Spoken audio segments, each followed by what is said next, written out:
Hi everyone, this is the Psychic Sleuth, and I'm going to be doing matches for Sid Bucannan.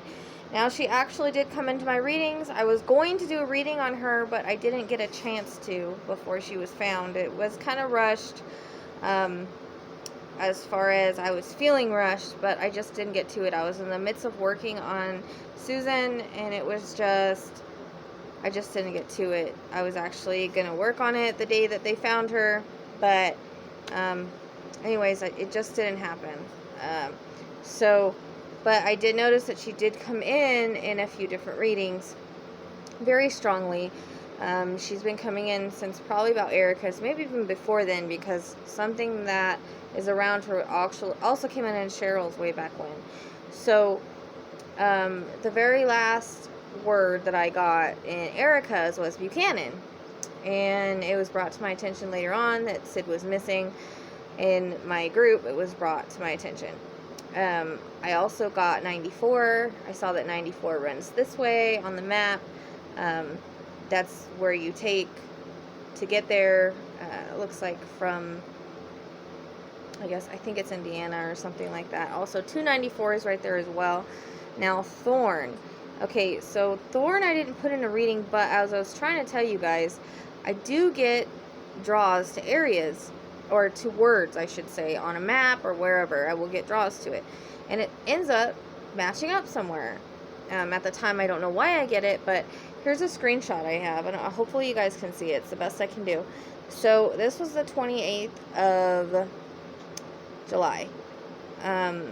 If you guys can see it, it says Thorn. Sorry guys. I am very clumsy. So Thorn was a name that I was drawn to. It's backwards on there. And you can see it was done on July 28th in the group. It was in Erica's group, because I was drawn to it when we were talking about Erica, which we know that it's going to be an interconnect because of the situation. They both went missing after a concert, so therefore the cases are similar, so they're probably going to interconnect. Also, that area, it's Thornton, but the area is off of Thorn Creek Road. Also, there are Thorn names there. I got Ridge Road in Susan, or Ridge and Susan. There's a cross street Ridge Road, very close. Riverdale came in Mackenzie and Susan. There's a Riverdale close by. One came in Susan's first reading. There is a one road that crosses there. 53 that I got in Susan runs through Gary. 57 I got through Susan is around there. Hammond, the very beginning, in Erica is there. It's up. It's just the surrounding area. Like I try to tell you guys, I get surrounding areas, things that are past. Looks like that's in Indiana. And then there's the 94 again. All kinds of wood names: Glenwood, Linwood, Homewood. And Susan, she mentioned wood, like something wood. Plus, there's more wood names. There's also a lake that came in Susan. Franklin is nearby. That was off of Erica. Hickory Park is near there.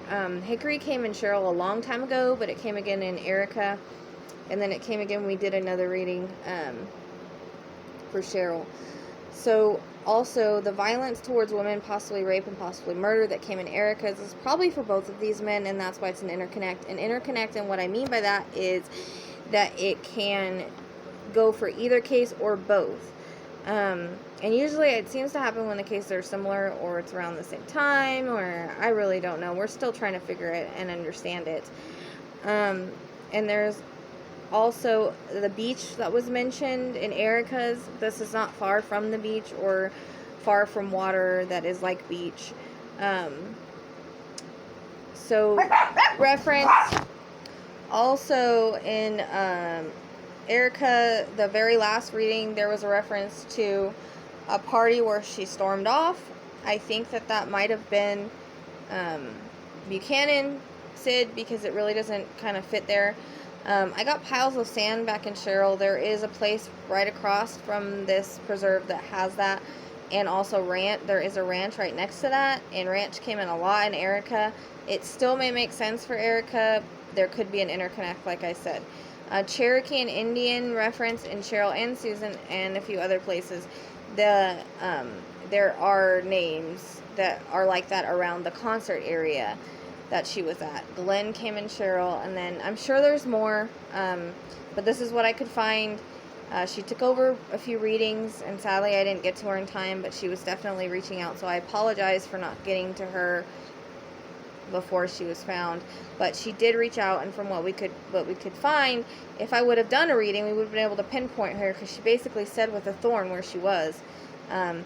So I just wanted to do a video on her. I feel very bad for not getting to her in time. I feel like I need to be 5 people split up so I could do more readings.